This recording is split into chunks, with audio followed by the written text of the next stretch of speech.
Well, hello everybody, and welcome to the Mayor Greg Fischer podcast. Today we're going to discuss the transformative role that bourbon has played in our community over the last decade or so. It's been an intentional hospitality strategy to build it around something that's unique, obviously, to Kentucky and Louisville as the epicenter, as Bourbon City. It may be hard to believe, but it wasn't long ago that we didn't have these distillery bourbon experiences here in the great city of Louisville. And today we're home to 10 distillery experiences representing over $260 million of investment in the urban bourbon experience, a citywide trail filled with award-winning micro distilleries, exhibits, and craft cocktail destinations, and it's just growing all the time with popularity.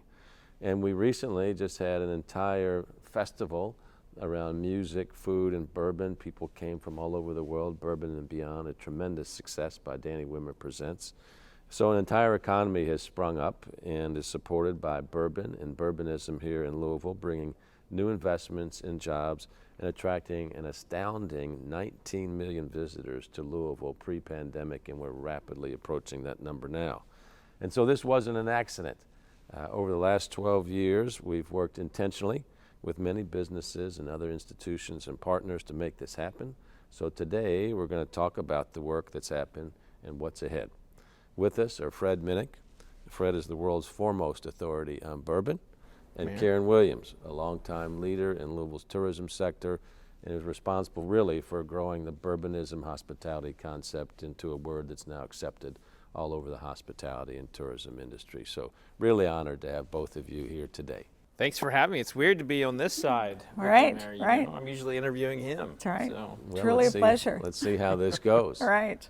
So let's start with you, Fred. You've got an interesting story about your journey to become a spirits writer and an expert. And so tell us a little bit about how you got here. Yeah, so I moved to Louisville after a tour in Iraq to be with the woman who is now my wife and mother of my two children. She's awesome.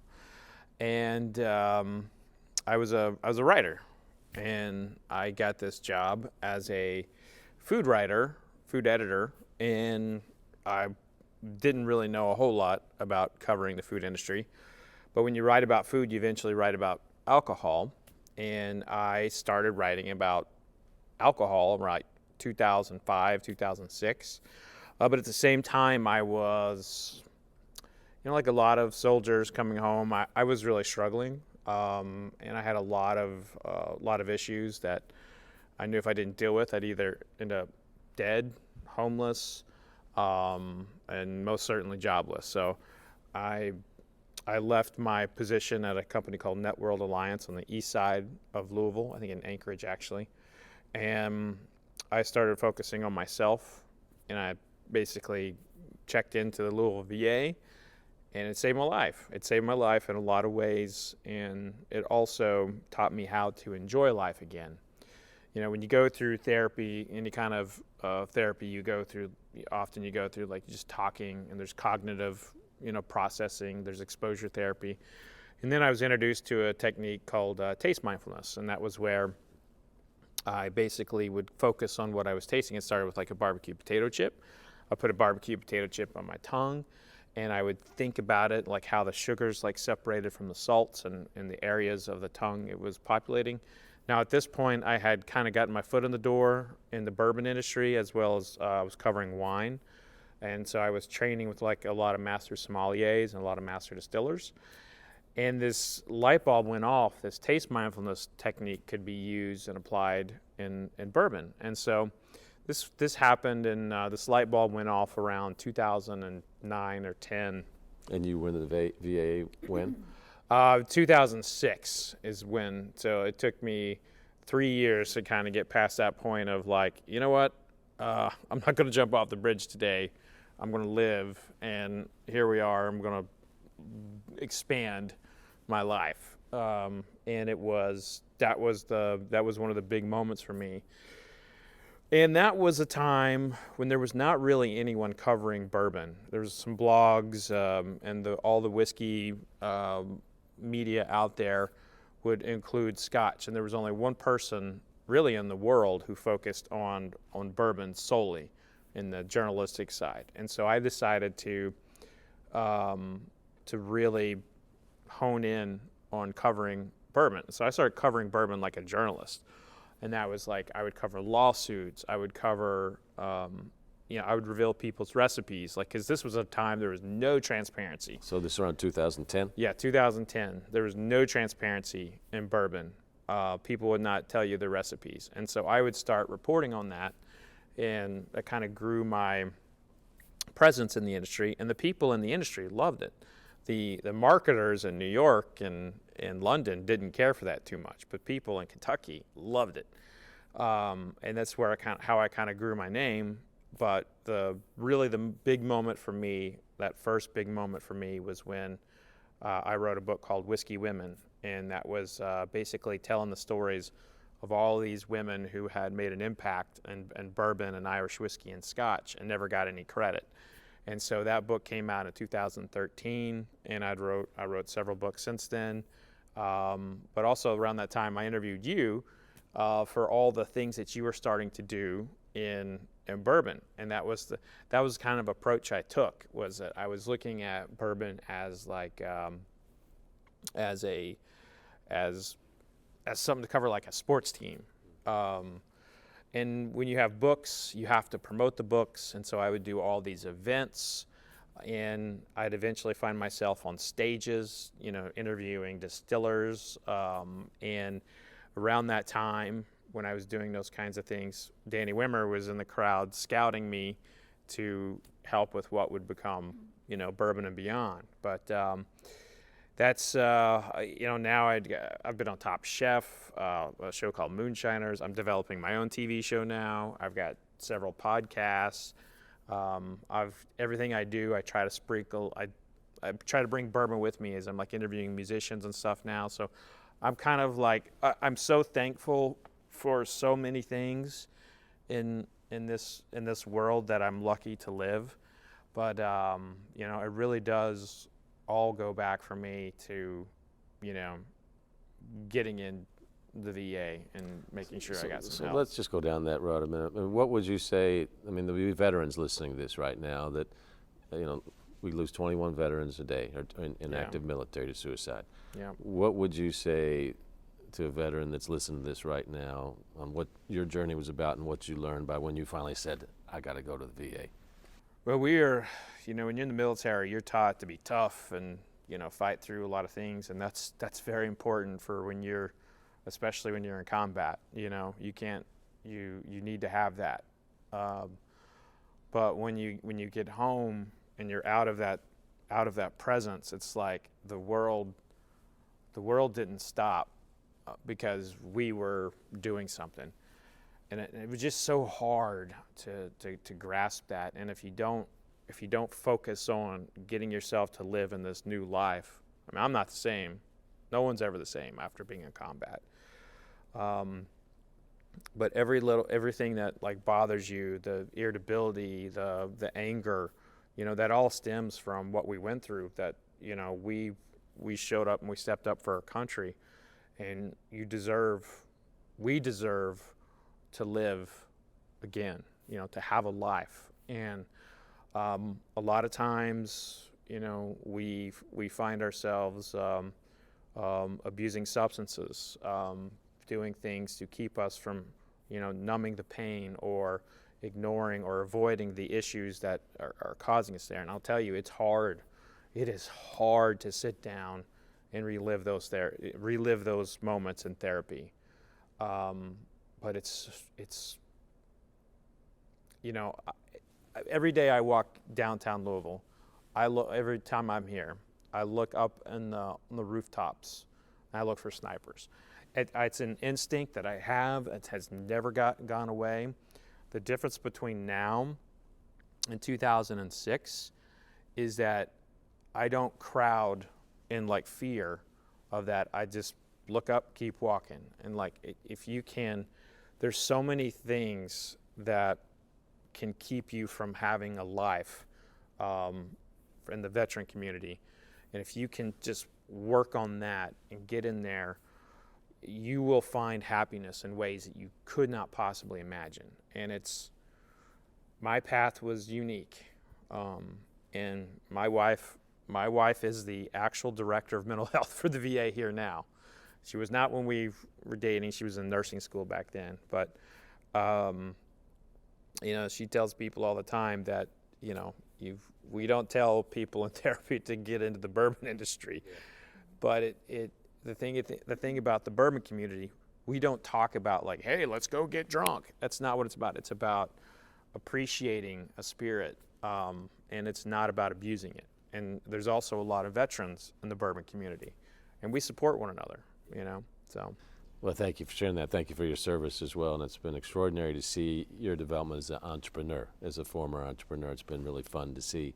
And of course, it's helped an area that we focused on, which is bourbonism. And your description, Karen, his description of the 2010 kind of closed nature of the bourbon industry reflected our experience when I started in office in 2011. When I was running for mayor, I was like, how come we're not supporting bourbon and bourbonism? Because as a business guy, I say, what's your value proposition? In other words, what do you have that nobody else has that you can provide such a great experience that people are going to enjoy and pay for it? And so it was really obviously to me, it was bourbon. The joke is 95% of it comes from Kentucky. The other 5% is counterfeit. So why don't we embrace this as a hospitality concept? Because we did not have a hospitality concept as a city year-round. We've got the Derby, these other things. So we pulled all the folks together, and Karen, you were there at all those tables with the Kentucky Distillery Association, the Louisville Tourism, or the Convention Visitors Bureau at that time. There was a lot of tribalism. There was no, I own bourbon. No, I own bourbon. Well, let's get in a fight over who owns bourbon. And I'm the new mayor, business guy going, this is stupid. Right. Why don't we all embrace bourbon? Right. We remember those Lots days. of win-wins, and it's going to do nothing but grow and help everybody. So what are your memories of those early days of how we tried to form bourbonism here? It is funny, Mayor, when you say that, because I remember it like it was yesterday, and you do too, Fred, as well, because we were at those tables together. And when you say just a decade ago, in so many ways, I think of what we have achieved in a decade. But I also think, the city and community has really gotten together very well. Because you're right. I mean, tourism for this community, as you say, 19 million visitors a year is huge. This community lives off of tourism, and every city in the world needs a hook. When they're out, they need a hook to say, what is it that makes us stand out? And even though prior to that, and when you came into office, it was one of the things you first said, we were out promoting bourbon, saying we would take a master distiller with us and we would talk about bourbon. And we would liken ourselves to say, Napa Valley has wine, we have bourbon, but not really taking it to the extent of where we are today, or even where we were 5 years ago. We didn't have, as you said, the 10 bourbon experiences, but we did have that hook. But we had the dream of where we wanted to be, but we couldn't get it together because of all the nuances you pointed out. But bourbon was something that we had, and we had the bourbon distilleries. And that was our hook at that time. So we grew that, and we were bourbon country, as you said. And that in itself had its little arguments along the way. And we worked with Lexington, and then we worked with Bardstown and many of the others. But then, we had our fights along the way. And honestly, I remember I extended the olive branch to KDA and said, let's work together on this. And as simple as that sounds now, it may have not been as simple then, but it worked.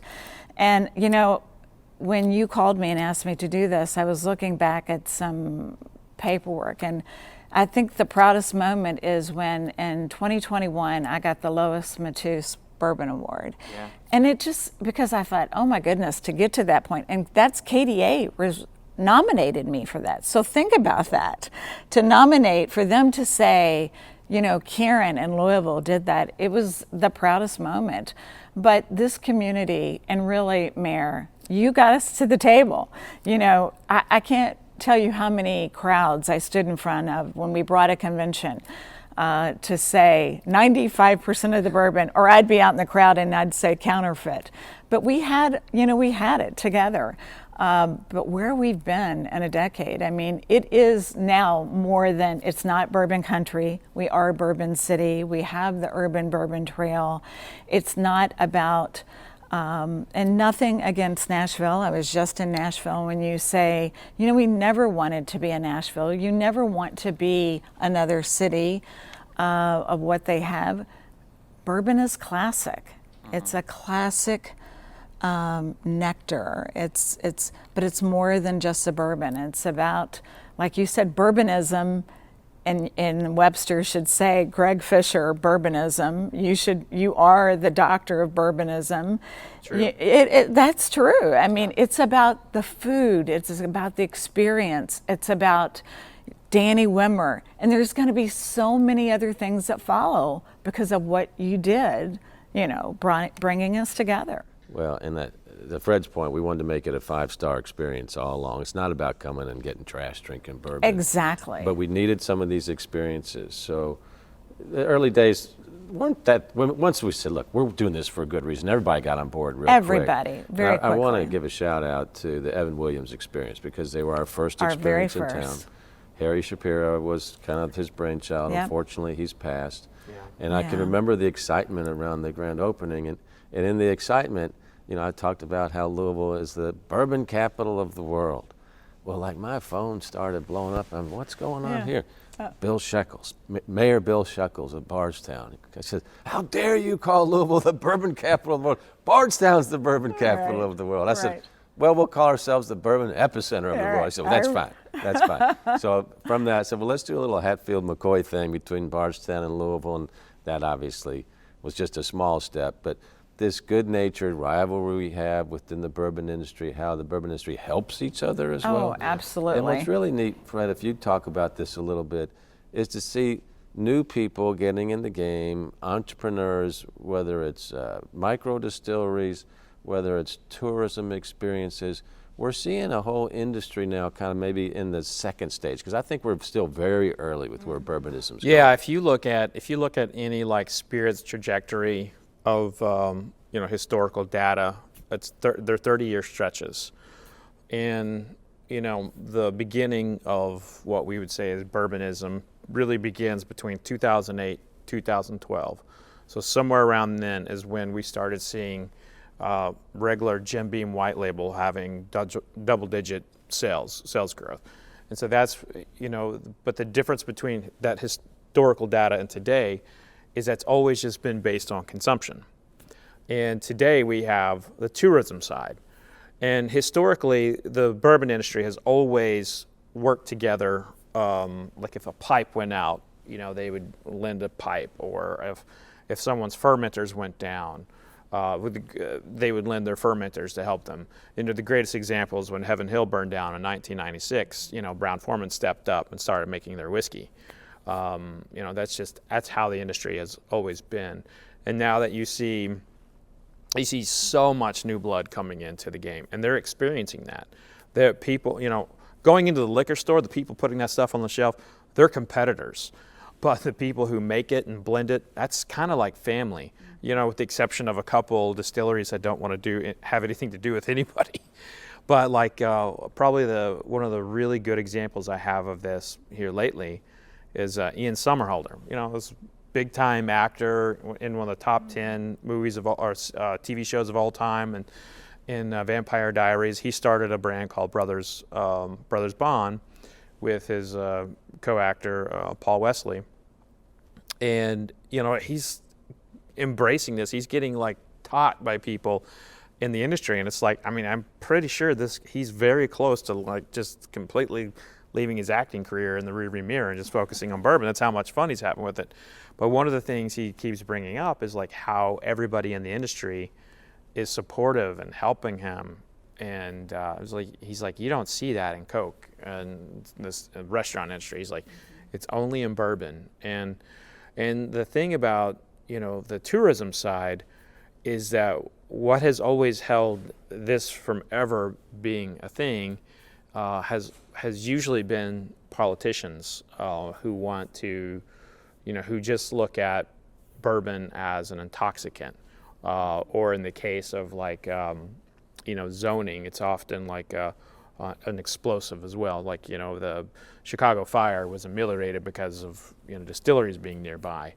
And so that has always kept people from really looking at it. And the insurance folks have always been like, you know what, maybe we don't have tours at a working distillery because someone will fall in the mash or something like that.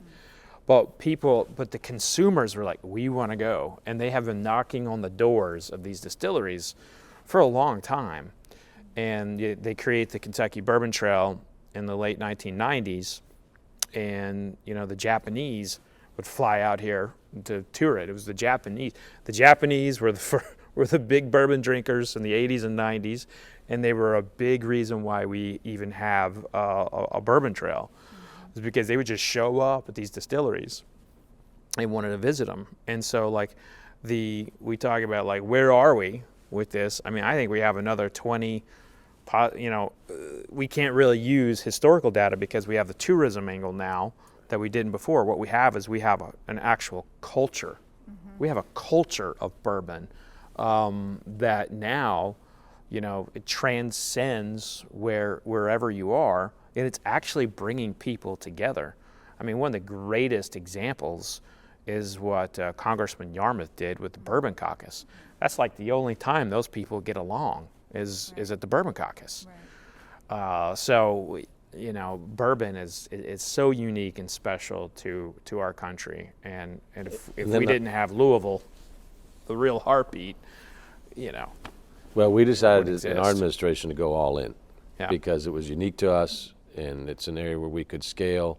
You've got to have a hospitality concept as a city to grow. You know what's interesting is there were actual distillers who were mayors.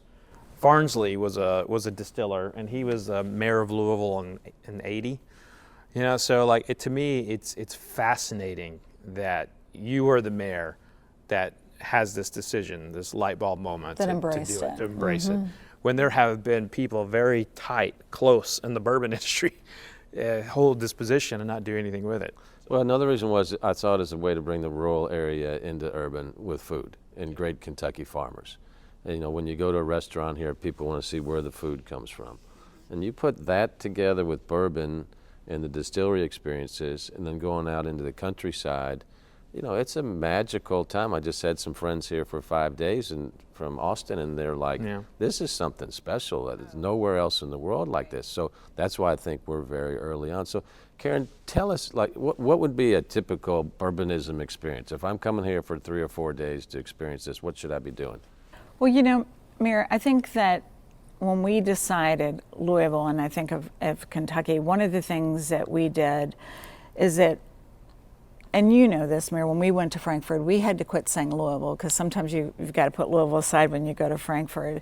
And when I think working with KDA, we were trying to help KDA legislatively get ahead. So Louisville and Lexington and Bardstown, all of it, we were up there talking to the legislators and everyone saying, help us get these laws passed because it helps all of us. And that was the first time. And what kind of laws? Well, to help sell bourbon, to help sell bourbon in our communities that we're now able to do. Tasting on site. Tasting on site or to sell Shipping bourbon. Right, to ship bourbon. Vintage laws. They'd never seen that. They'd never seen the tourism officials, first of all, coming together and asking that. It was just, but I called, Eric and said, what is it that we can do to help you?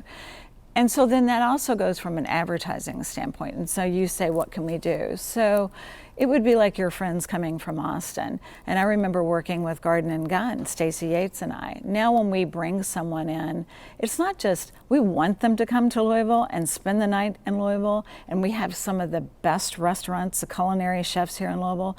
But we want them to come to Louisville and visit our 10 bourbon experiences here in Louisville. But we also want them to go to Bardstown, and we also want them to go to Lexington, and that's what we've done. And I think that's why this the spirit, KDA has seen it, and the legislators have seen it, and it's not just us saying it. Now they've seen this, the spirit pun intended, really, really work. And so we've really taken our advertising dollar so much further. But now it's truly an experience. It's coming here in Louisville, landing in Louisville, coming in the airport. I mean, the airport, you look what the transformation the airport's done. I mean, Dan's done a fabulous job by making the bourbonism start right there, what he's done at the airport.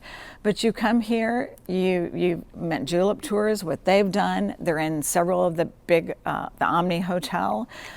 All the restaurants have taken on the flavor of bourbonism. And then, but we want them not, I mean, you know, selfishly, yes, you know, the hotels would say we want them to stay every night, but we really want them to have that bourbon experience and to go on to another part of our state and to enjoy another part of that culture and go on to Lexington or Bardstown or all the beautiful places that we have in this state.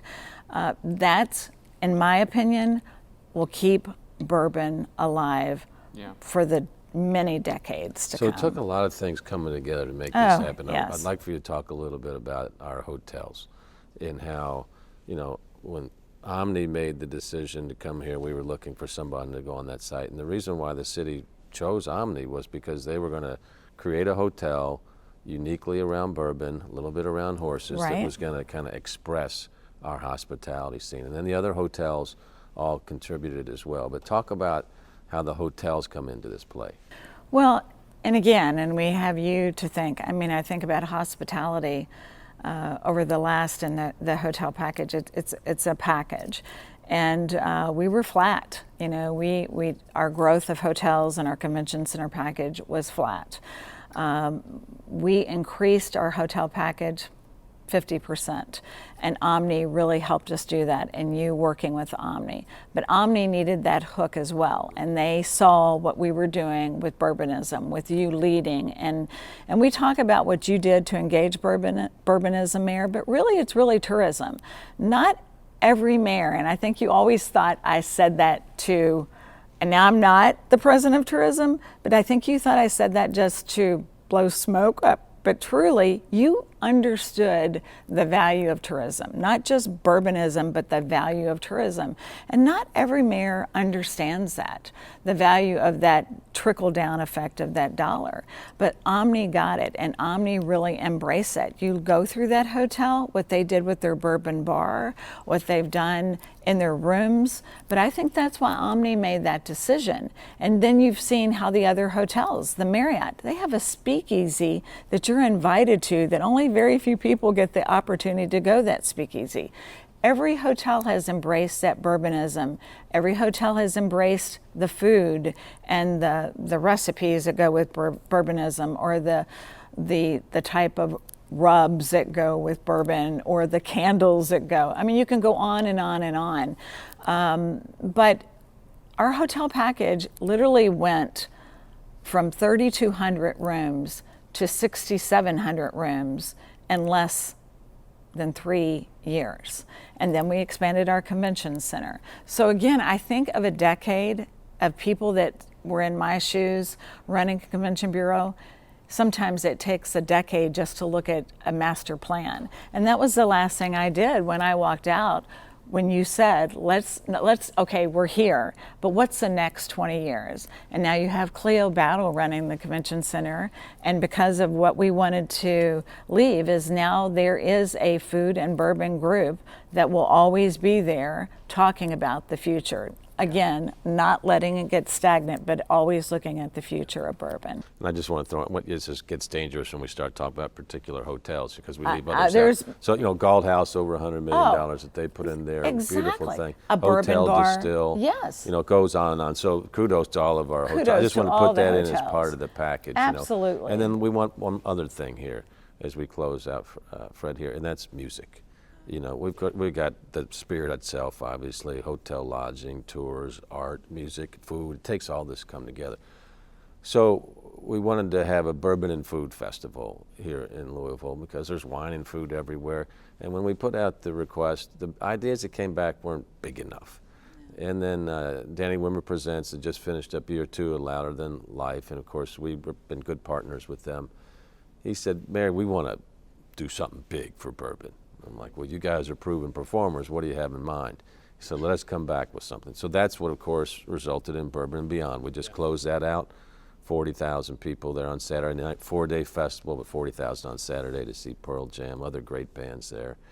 And during that event, we had something fun going on the side, because a couple years ago when I'm sitting around with somebody, they order a Manhattan. I said, well, why don't we have a drink called the Louisville?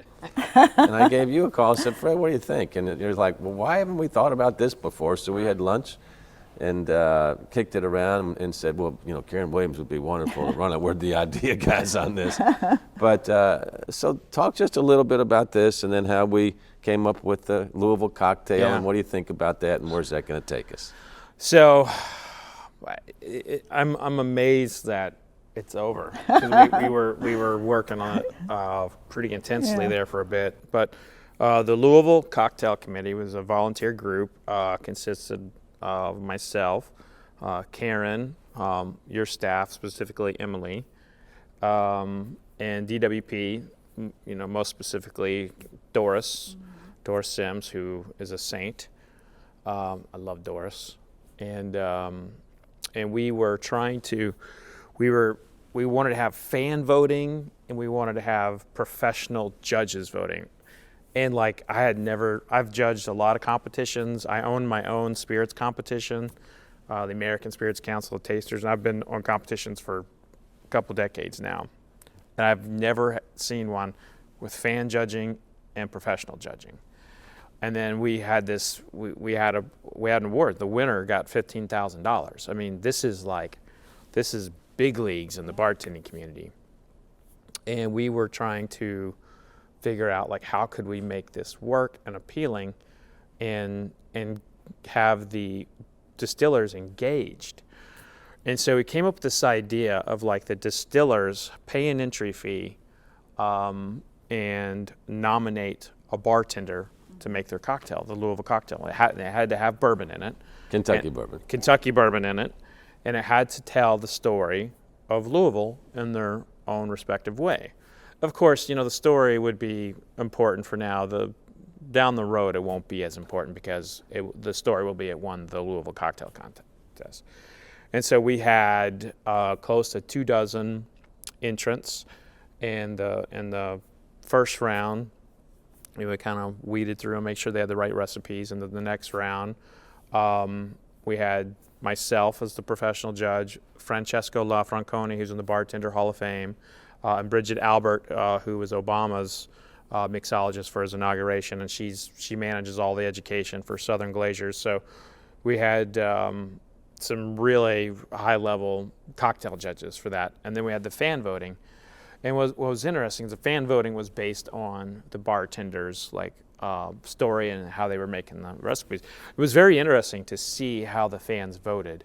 They seemed to have gone with the people who really focused on the ingredients and the story, and they didn't pull any punches. The one that had the most votes on the fan side didn't do as well with the professional judges, so it didn't go to the next level. And so the professional judges, we scored on a 100-point score, and then we converted the fan voting into a 100-point score, and we combined those and the averages, and we had 5 finalists. And we had some pretty stringent rules coming up, and I actually thought we were going to have to deduct some points. Yeah, that was tense for a while. But one of them was since we had already voted on it, there can't be a substitute of ingredients, and 2 people didn't have the original ingredients, and I was like, well, we got to deduct points. And then out of nowhere, we got him. Someone came with the ingredients. I was like, oh, I'm fine with that. It was, I think, vermouth for one, and vermouth and bitters for the other.